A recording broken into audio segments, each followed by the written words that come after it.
Good morning everyone. সাত সকালে ঘুম থেকে উঠে হসপিটালে যাওয়ার জন্য রওনা দিয়ে দিলাম। দেখেন আমি সিগন্যালে পড়ে গিয়েছি, আর আরেক সাইডে কী সুন্দর গাড়ি যাচ্ছে, দেখে খুব লোভ লাগছে। সিগন্যালটা ছাড়লে আমিও যেতে পারতাম। যাই হোক, আকাশে অনেক সুন্দর কাক উঠছে, দেখতে খুব ভালো লাগছে। ওয়েদারটা একটু রৌদ্র রৌদ্র ছিল। যাক, যত জ্যাম লাগুক বা সিগন্যাল লাগুক, সঠিক সময়ে আমি হসপিটালে পৌঁছতে পারছি, এটাই আলহামদুলিল্লাহ। এখন আমি ডাক্তারের অপেক্ষা আছে, ডাক্তার আমাকে কবে ডাকবে, আমি কবে তার চেম্বারে ঢুকবো। ডাক্তার দেখানো শেষ, চেম্বার থেকে বের হয়ে গেলাম। এখন আমি কিছু দূর হাঁটাহাঁটি করছি। দেখেন গাছটা কত বড়, কত সুন্দর লাগতেছে গাছটা দেখতে না?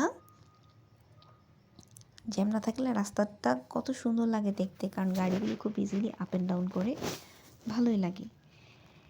দেখেন এখানে একটা ফলের দোকান রয়েছে, ভ্যারাইটিস রকমের ফল। এখন দেখেন রাস্তার কী অবস্থা, হঠাৎ করে জ্যাম লেগে গিয়েছে, কারণ এখন সবার ছুটি হচ্ছে। এখানে পাশে স্কুল আছে, তাই যাক, একটা জায়গায় যাওয়ার জন্য সঠিক সময়, তাহলে কিছু দূর সময় নিয়ে বের হওয়াটাই ভালো, তাহলেই সম্ভব ওই জায়গাটায় সঠিক সময়ে পৌঁছানো। ভালো থাকবেন সবাই। আজকের জন্য এখানেই বিদায় নিলাম সবার কাছ থেকে। আল্লাহ হাফেজ।